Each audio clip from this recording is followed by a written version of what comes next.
with the upcoming college football betting guide. You had a big hand. We did our NFL football, NFL betting guide special a couple weeks ago.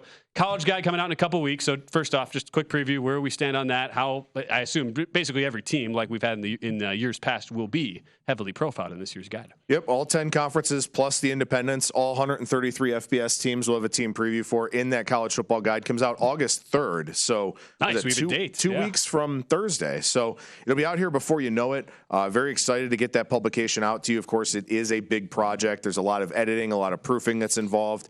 So we're on a good timeline for it. We'll definitely have it out by August 3rd. But I did the AAC, Conference USA, and Sun Belt for specific team previews, and then also have a couple of feature articles in there as well. But, $19.99, that introductory offer over at VSiN.com, or $19, I think it is actually, that'll get you the NFL guide, which we released June 29th. Also the upcoming college football guide, because that's a first month introductory price. Don't shortchange the people 99 cents, okay, Adam? Sorry. Let's go. Come on. Let's go. We're company men over here on well, the goal is money. that, makes you a smarter, better, and helps you win more bets. Exactly. That is certainly the goal. We talk about a team that you guys both follow very, very closely, the Ohio State Buckeyes. Adam, you do the Ohio Sports Betting Show every Friday here from VSiN. Do I have that VSiN right? Saturday Betting Hour. Oh, sorry, the VSiN. It is colloquially referred to within our network as the Ohio Show. Yes, that Adam Burke does. So Ohio State in 2023, you come off a year in which you lose again to Michigan. You lose a star quarterback in C.J. Stroud to the NFL, star wide receiver in Jackson Smith-Njigba. From what the Buckeyes have brought in, Adam, as you've broken down their offseason, with the win total at 10.5, co-favorites to win the Big Ten with Michigan, what do you expect now for Ryan Day as he enters another season where a lot of pressure will be on to get past the maize and blue?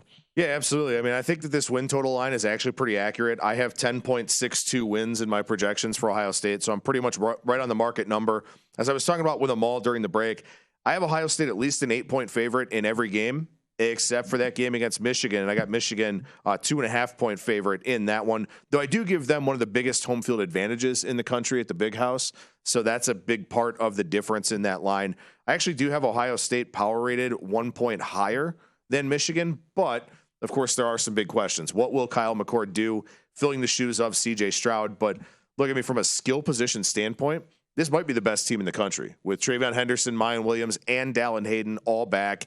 Marvin Harrison Jr., who's the favorite over at DraftKings to be the first non-quarterback selected in the 2024 NFL Draft. Igbuka, Fleming, the defense should be better under second-year coordinator Jim Knowles. Should be a great year for Ohio State, but as we know them all, they're defined by what they do in that Week 13 game right after Thanksgiving. Yeah, they got a tough game October 28th at Camp Randall. It's always been historically a tough spot for Ohio State going up into Madison, but I don't think Wisconsin's quite at the level Ohio State is from a talent standpoint, and you're absolutely right. To me, this could be the year where you see a Big Ten national champion. I think Georgia's good, but the schedule is really what elevates them. Alabama's got some question marks, as we've seen. USC defensively, I've got some concerns about them. You mentioned Kyle McCord. If he can't get the job done, Devin Brown, a kid out of Utah, he's a backup. He's got more mobility. But remember, McCord played high school football at St. Joe's in Philadelphia with Marvin Harrison Jr. This team should be elite offensively. I mean, if they almost got C.J. Stroud to come back. They were potentially convincing him. He almost came back. The offensive line, but Donovan Jackson at the right guard position should be an All-American. This team should be really, really good. And I'm with him. Defensively, under the second year, they should be much better under Jim Knowles. I think both Michigan and Ohio State will be undefeated when they meet in Ann Arbor on November 25th, once again for the Big Ten title. I think both teams are going to get in the playoff. Yeah, well, I just wonder from the offensive line perspective, you mentioned some of the returners they have, but they did have 3 offensive linemen drafted, headlined by Paris Johnson, who goes 6th overall to Arizona. So when you think about 60% of your offensive line is brand new. New quarterback in Kyle McCord, who's basically thrown, 20 passes a year, 20 passes last year, 38 in 2021 as a 2-year backup. That's the only question mark I would have. It probably helps, Adam, that it's a very soft schedule out of the gates, though. It is. I mean, look, they do have to go to South Bend and play that game against Notre Dame the end of September, which I think will be a really interesting matchup for them, especially, they'll at least get their feet wet with a road game against Indiana, too. So McCord, I assume Devin Brown should play in that game as well. You should use both of them as far as I'm concerned. If you're Ryan Day or Brian Hartline, let them get some experience in a road environment. But I think the one thing that'll be really interesting to see is how is this offense run under Brian Hartline? How much running do they do? Because they have a very loaded backfield. As you mentioned, they do have the 3 new offensive line starters. I think there's kind of this perception, this expectation that Hartline is just going to air it out because he's the wide receiver guy. But I think that they will rely on the run when they need to. And I think Hartline may end up ultimately with a better feel for when to run the ball, when to throw the ball, what to do in the red zone than Ryan Day's had as the play caller the last few years. I agree with you completely. Look, Ohio State should have won the national title last year. 4th and 1 at the 34-yard line with a 10-point lead and 7 minutes to go against Georgia. Granted, they didn't have Mayan Williams or Travion Henderson. To me, you get 1 yard, you win the national title because they would have beaten TCU. They've got to be more aggressive in the running game. They've been a little bit too pass reliant. You've got to be Ohio State. If you look at them historically, they could line up and play smash mouth football with anybody. And they've gotten away from that under Ryan Day a little bit. They've had some opportunities even against Michigan last year. They go for it on 4th and 1. Stroud misses Cade Stover. So to me, this team, if they play physical football, they've got an opportunity, and that's what's made Michigan so good. They've played physical football with Blake Corum, with Donovan Edwards. But Michigan's got the same question mark. They've got a talented backfield. Ohio State, to me, is the best skill position team in college football, but Michigan's tailback room is the best in college football. But the question is, Adam, how good is J.J. McCarthy, and Ben, can he deliver when the Wolverines need him in a tight game? The Wolverines, just like Ohio State, are probably not going to have a lot of tight games. And what works well for Ohio State is, Adam alluded to it, they play Notre Dame in week 4. If they were playing Notre Dame in week 2 in South Bend, it'd be a problem because Hartman's much more experienced. But now you've got 3 weeks to break in your quarterbacks. You've got a couple of tune-ups at home. They should be just fine by the time they get to South Bend. And that's the question, right? I mean, for Ohio State, they at least get a test, at some point. Yeah. Michigan, I have them a 21-point favorite in each of their first 9 games, at least. So they don't really get tested until they play that game at Happy Valley. And I'm a little bit higher than Penn State than the market seems to be. I do think maybe Drew Aller will be the guy at quarterback to kind of take them to the next level. I don't like James Franklin in big games. I think he's a terrible in-game coach. Great motivator, decent guy in terms of game prep, bad guy when it comes to, kind of stopping negative trends, kind of stopping negative momentum. They've had Ohio State on the ropes a few times, let them back in the game, ultimately lost. But that'll be an interesting test for Michigan and their first test in week 11 in Happy Valley. So up until then, we won't really find out anything about the Wolverines because they're just going to be a massive favorite in all their games. I will say, if I had to take one of the 2 win totals, I think it would be Michigan. I mean, I have them projected for 11.15 wins. Think about last year. It's just funny to me, Adam. We remember the first few weeks of the year, Michigan was favored by a combined 98 points in the first 3 games. It's like, you'd think maybe they, well, I guess if it ain't broke, don't fix it. Sure, they're just going to stick with it. And that's why I wonder. It's a lot more this year, by the way. That's going to be a lot more, yeah. East Carolina, UNLV, Bowling Green, Rutgers, all at home in their first 4 games. Georgia's almost embarrassed by that schedule. I mean, but no, the reality of it is, look, Adam, what I said I would bet is Michigan right now is plus 340 to go undefeated in 12-0, and Ohio State's plus 380. I would bet both of those because I think both these teams on November 25th are going to be 11-0. And whoever wins that game is going to cash that ticket for you. To me, these 2 teams are clearly head and shoulders above everyone else. You mentioned Penn State. I like Penn State a lot, but I think they're in 2024. But you talk about a great backfield. Katrin Allen and Nicholas Singleton, these guys are absolute studs. They're sophomores. They're studs. Drew Aller is going to be the guy in 2024. I think he's got a chance to have a great year this year, but they're still a step behind Ohio State and Michigan. James Franklin said it best a few years ago. He goes, we're a very good football program. We are not elite. They are not elite. That's where they're lacking right now. They've got some good skill position players. They just don't have it overall on their 22. I just think about if you're going to power rate Ohio State, Michigan, and that's the thing because they're co-favorites, Adam. From your ratings that you do, and we'll get into the rest of the conferences after the next break because I am also fascinated by the Penn State win total in 2023. Who comes out on top for you just heading into the year as far as your raw numbers? So heading into the year, I would have Ohio State -1 on a neutral. Okay. So I do give Michigan a 3.5-point home field advantage. That's why they're a 2.5-point favorite for me in that head-to-head meeting. Maybe that's a little bit presumptuous with the Buckeyes, assuming that Kyle McCord is going to be the guy. But again, I mean, from a skill position standpoint, that talent is off the charts. And the Knowles defensive scheme, I think, takes a year or 2 to really get locked in. And I think Ohio State should be much better with it this year. Again, those undefeated numbers we were talking about them all, plus 340 for Ohio State, plus 380 for Michigan this year. Yeah, and real quick, if they have the national championship odds up, I'm going to tell you right now, I would bet the 2 teams from the Big Ten. I think they've got a great shot. To me, I don't know where you're at, Adam, on J.J. McCarthy. I have a ton of question marks, but I got to tell you right now, Corum and Edwards are as good of a combination in terms of running the football as we've seen in a number of years in college football. These guys are absolute dudes. Yeah, I mean, look, does McCarthy have to win you a game at some point? Is it the game against Ohio State? I do still have Georgia, the top power-rated team in the country. They'd be a 2.5-point favorite over Ohio State on a neutral, 3.5 over Michigan. But Georgia has plenty of question marks as well, as you mentioned. Ohio State plus 650, Michigan plus 850 as we get into the start of this 2023 season. We'll talk about the rest of the Big Ten next with Adam, because there is a team in Penn State that seems like they're in a tier of their own, and then a whole lot of teams with a whole lot of question marks. We want to sift through some of those win totals with Adam Burke, who is the managing editor of not only our NFL, but also our soon-to-be-released college football betting guide. We'll discuss that next with Adam in studio right here on VSiN Sharp Money. Talking some Big Ten football, gentlemen, and we'll go to the third team on the odds board in Penn State, plus 550 at DraftKings. If you include, actually 6-1 right now at DraftKings, if you include Rutgers, since a lot of the books with the New Jersey jurisdictions do not allow you to bet on a Rutgers, so to speak, just to clarify how that changes the odds. With all the teams included, Penn State's about 5.5 to 1. Amal, you've said a couple times you view this being a Penn State team that will be really, really good in 2024. But what's your realistic expectation for them, at least in 23? You know, Penn State kind of reminds me of what it's been for the last several years for them. 9-3, 10-2. They're going to lose to Ohio State and Michigan. They got to go to Columbus. They've got the Wolverines coming in to State College. I think when you look at it, and I hate to go to a team a year away, but when you put Aller as a junior, Katrin Allen and Nicholas Singleton as juniors, they become probably the best quarterback running back combination in college football in 2 years. But right now, I just don't think they're good enough from an overall 22 standpoint to match up with Michigan and Ohio State. They open up with the Mounties. That's going to be a little bit more of a rivalry game in the area because you've got kids from Western PA and West Virginia. A lot of kids on their roster are from Western PA as well. You get the Hawkeyes in what Adam should probably be a 9-6 game as Iowa plays Penn State, and some of the worst football 11-8 I was going to go with, yeah. Some of the worst football games we've ever seen. So, you know, the schedule's fine. At Maryland, another game on the East Coast, a little bit more of a rivalry, and somehow they forced this Michigan State, Penn State end of the year alleged rivalry game.